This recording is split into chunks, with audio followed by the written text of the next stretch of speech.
is both the best and the worst thing to have happened to video in recent memory. Today, we're announcing the Sora app, powered by the all-new Sora 2. It's the most powerful imagination engine ever built. AI revolution doesn't stop. Every couple of months we get a model that one-ups the competition. But OpenAI's Sora 2 that was just released is mind-blowing.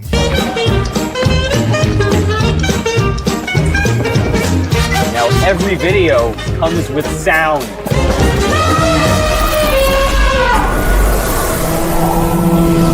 And on one hand, it's this amazing AI video model that's going to revolutionize the way people make videos and interact with AI. But on the other hand, they're releasing it inside of an app that's like TikTok for AI video. You ever notice how a banana's like a phone from nature? Hello? Yeah, it's for you. Potassium's calling. Watch this. No, look. 3-point pill. Hee hee. Swish. I'm dangerous in the kitchen, baby. In this video, I'm going to show you the best, most impressive examples of Sora 2. And then I'm going to tell you whether this model is better than Veo 3 that came before, from a perspective of a filmmaker, but also someone who has actively tested every single AI video model on the market in the last couple of years. Let's jump into it.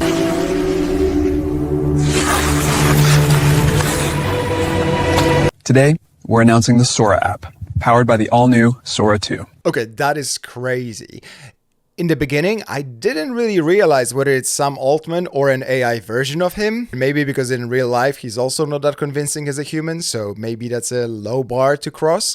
However, if you look at the details, look at the lighting, look at the uncanny valley that we are in, it's kind of there, but he's not fully human yet. It's like watching Avatar, but with real people. It looks like actors that have been de-aged using computer graphics. The lighting is perfect, the depth of field, everything is just immaculate. If you want to create a video of a person talking in a studio, lip sync in Veo 3 was extremely impressive when we first saw it.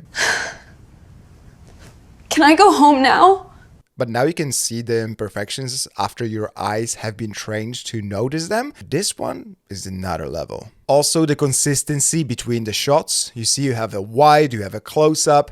Now it is doable, chaining other tools together. You can generate another view using Nano Banana or Gemini Flash. Here, it just works. It's the taste of the creator. It's the taste of the human being that has generated multiple versions of Sam Altman for this video, and they chose the best ones. Let's not kid ourselves. These are cherry-picked examples.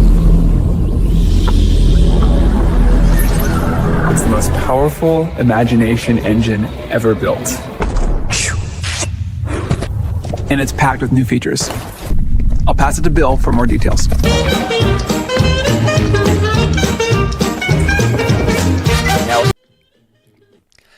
It's the music and sound effects and talking, everything combined in one. You don't have to go into multiple places to try to stitch one shot together, which is another major step forward. If you just think to 6 months ago, this would have taken you hours and hours and you actually needed to know how to do every step. Whereas now you can just prompt it and say, give me Sam Altman talking with some jazz music and the sound of this, sound of that. Exponential progress, something that was unthinkable a year ago. Every video comes with sound.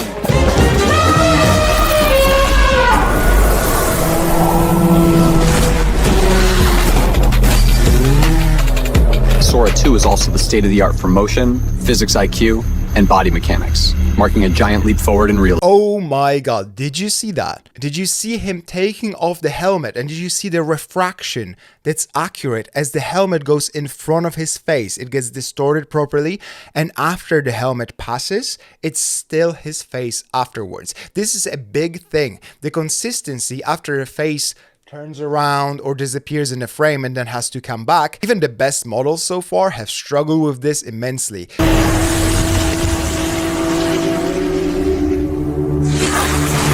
So the way this works is they have to be generating some kind of a world model that does the physics simulation, and then they overlay the video part on it. So the world model with accurate physics was something that was necessary as a foundation for all of these examples. You will see the examples in this video of water going into a glass and being perfect, particles, clothing, people.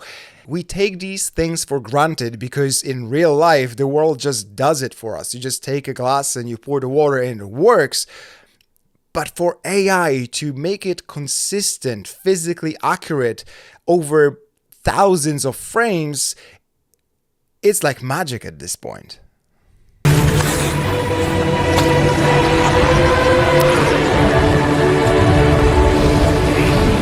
Wow, the camera work. You see she's spinning and she's not spinning and then suddenly becoming some weird figure. Even VO3 gets confused a lot. Clink 2.5 can actually do it pretty well, but this is next level. Absolute next level stuff. And we're introducing Cameo, giving you the power to step into any world or scene and letting your friends cast you in theirs.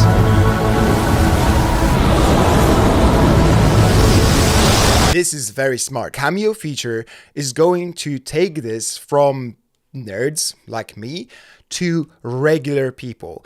OpenAI is really focused on taking their features mainstream. ChatGPT being a perfect example of that. Then their image generator. And now Sora 2 inside of their app, where you can take your face, generate in one click a video of you on a dragon, or you being a firefighter, or living your dream and just sending it to your friends.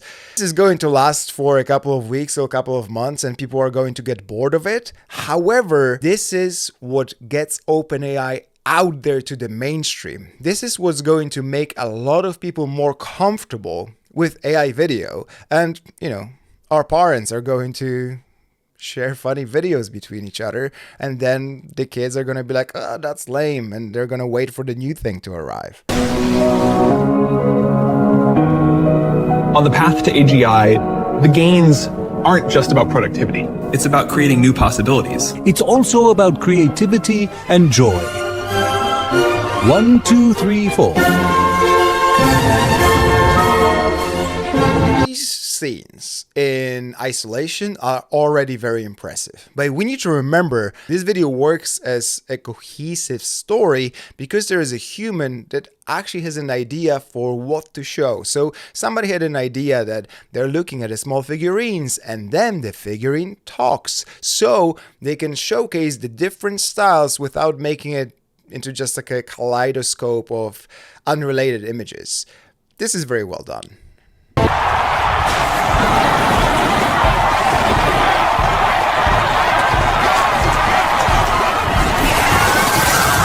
This could pass as an ad. I really don't see big companies spending millions on ads anymore unless they want to get a celebrity in and they want to leverage somebody else's fame, somebody else's name. This is good enough to just tell the story in 20 seconds that you need on TV or on mobile. Nobody looks at the details of an ad and says, oh, I'm not going to buy this product because something was imperfect in the ad. No. The $1 million ads are over.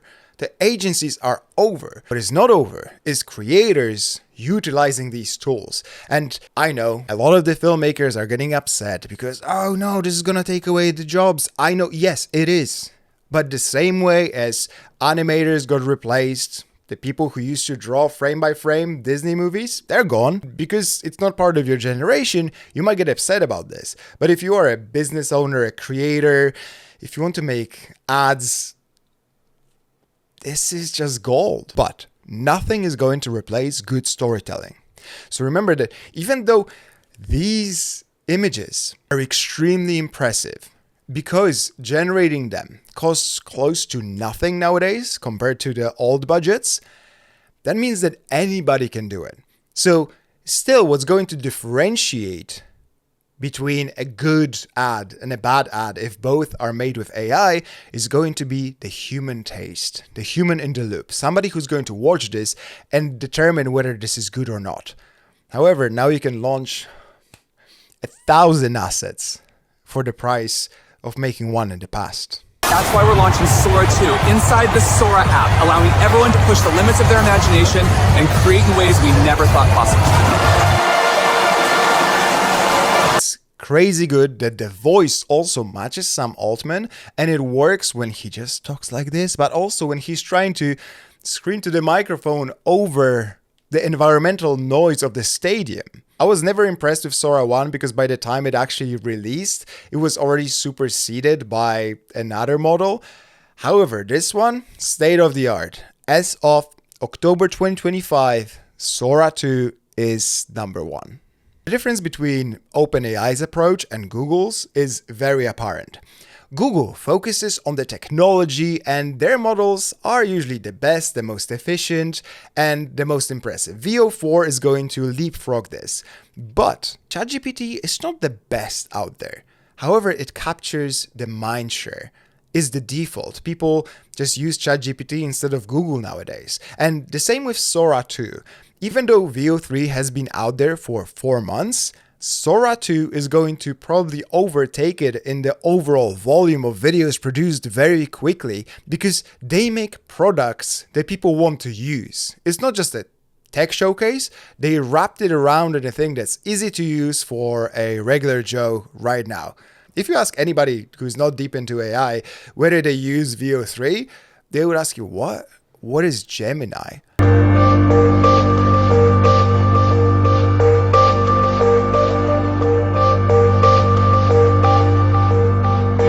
This example is going to seem very simple, but it's extremely important.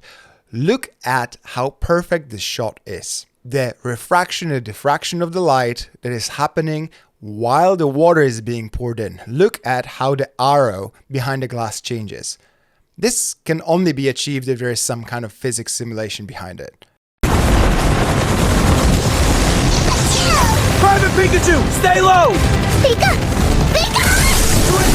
That nest cleared!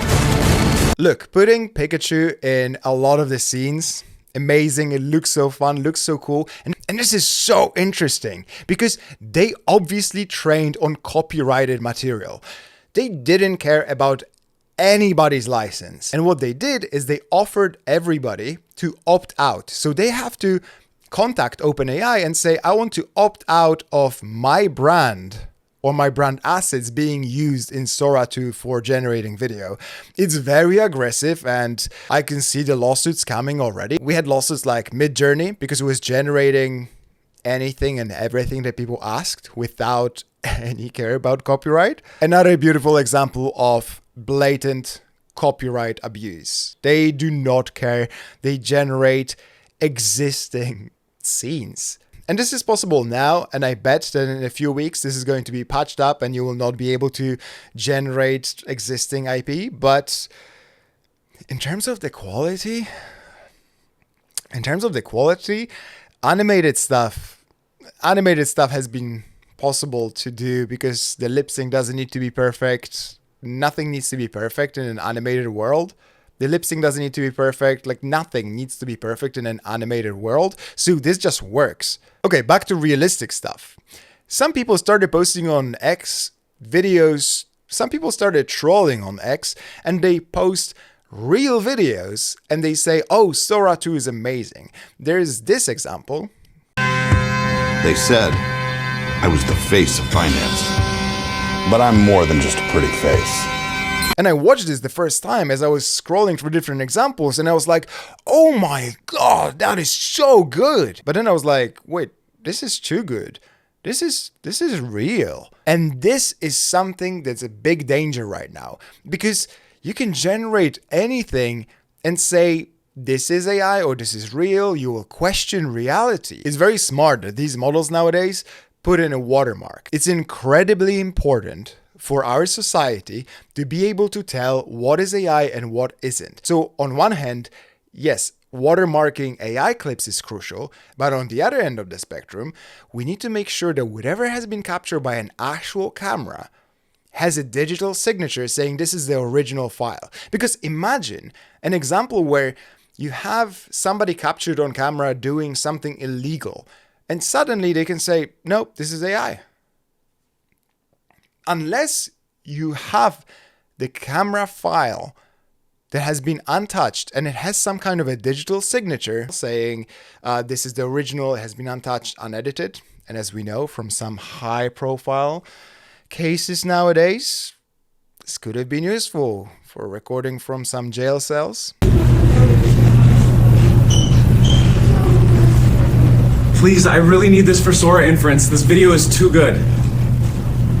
And this Sam Altman stealing GPUs at Target is another example of how much the watermarks matter.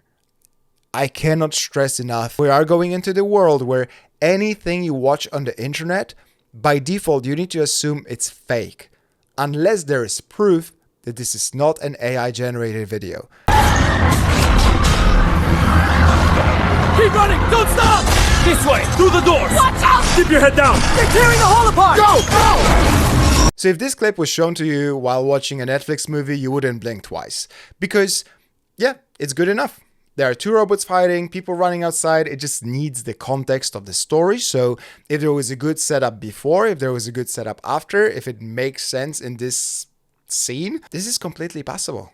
And it's scary. It's scary because already visual effects studios have been closing like crazy. I live in London and multiple VFX studios have closed in the last couple of years. In the last couple of months, it has been just speeding up and up and up. I'm a CEO in a porcelain spa. Skibadoo, skibada. Yes, yes, yes. That's me. Running AI from the back. Can't stop. Head above water. Flush that tune. Everybody bouncing. Sam in the room. More sense of humor. But he was very, very savvy by making his own face available in the cameo, because that allows for so many memes, and this is going to take him up in popularity to another level. Like, people know of Sam Altman, but he's not on the level of, let's say, Elon Musk when it comes to popularity. Whereas this is going to make him go into the mainstream.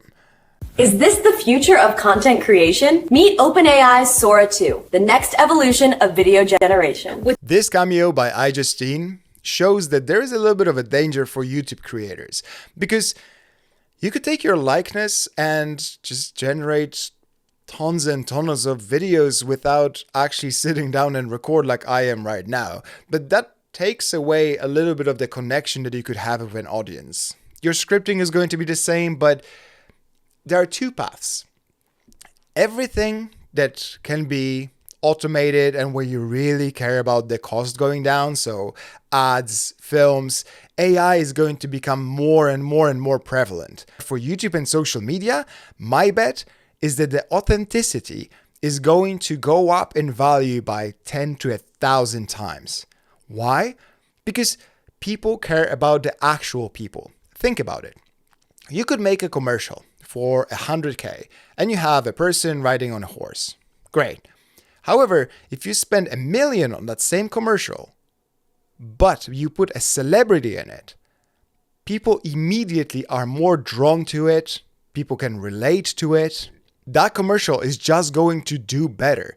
Even though the production is exactly the same, you spend so much more on having a recognizable face in it. Mission Impossible movies are just okay, and the stunts in them could be done using computer effects. However, because Tom Cruise is actually performing the stunts, that's what they talk about in all of the marketing. They show him putting his life in danger. So you want to go to the cinema and see, wow, he really was hanging outside of the plane. I really want to see the final shot. I can imagine people are going to be that interested in AI footballers, for example, whereas there's 500 million people who follow Ronaldo on social media. People want to see the training, people want to see the struggles, people want to see the real stories. Like chess. Chess has been solved for years.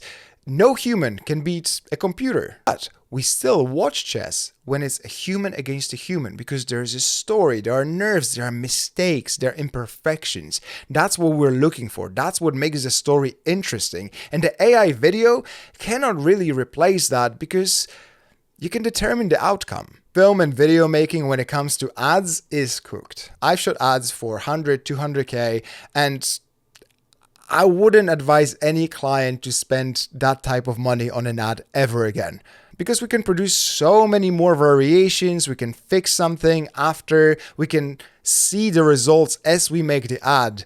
and just make it perfect. We can see how that performs, and we can keep adjusting the shots up until we improve the retention to 100% if we wanted to. This is something that you just cannot make in traditional video. So why would you get stuck in something that's irrelevant at this point? So to sum up, is this a revolution or evolution? I would say it is an evolution because we had most of these tools available, but the revolutionary part is putting it all in a simple to use interface for the mainstream. And that's what OpenAI did. The app itself is something that I will make a separate video about because I do not want to use it. I do not want my son to ever use it. I think it's terrible for society to make a TikTok that's just AI content. That's just an awful idea. It's awful for your brain. It's awful for your development. Just putting yourself in front of a brain rot machine to kill time. It's going to make people even more into zombies that are just scrolling up, learning nothing, and colorful images. Unfortunately, Meta is releasing their own version of it, and even YouTube has put VO3 to be used in YouTube Shorts the same way as Sora here. So this is going to be a massive divide for people who are going to be fully AI native, people who are going to hate AI, and people who are going to use AI to enhance their creativity, to keep up with the amount of content that people expect. Like me, I love the idea of Sora 2. I cannot wait to have access to API, to put it on my platform, and to make videos with it, but I don't want it to make the videos instead of me, because there is no value in that, and I want to give people value of these videos. All right, see you in the next one.